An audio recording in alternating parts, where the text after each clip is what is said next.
टिकुलिया हो, टिकुलिया हो, टिकुलिया हो।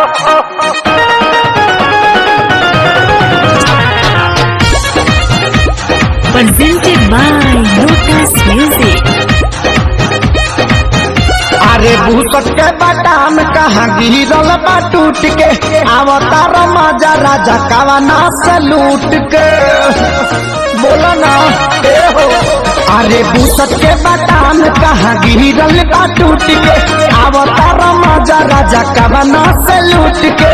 रोहे पायली की जुलिया हो, रोहे पायली की जुलिया हो।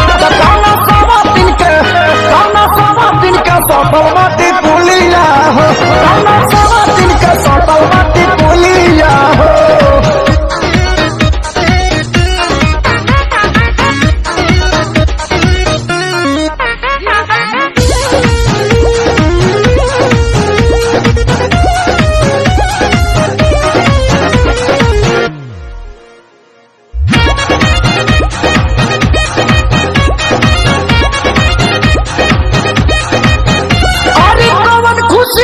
तबे वो कदा में जे चलो न डूबे वही पोखरा में, पोखरा में, पोखरा में।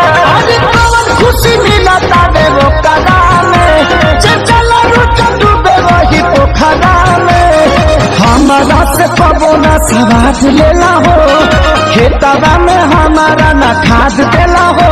लागे मोटरा मरले बिया दुलिया हो, लागे मोटरा मरले बिया दुलिया हो। तो कौना सवा दिन के, कौना सवा दिन के सफल बाटी पुलिया हो, कौना सवा दिन के सफल बाटी पुलिया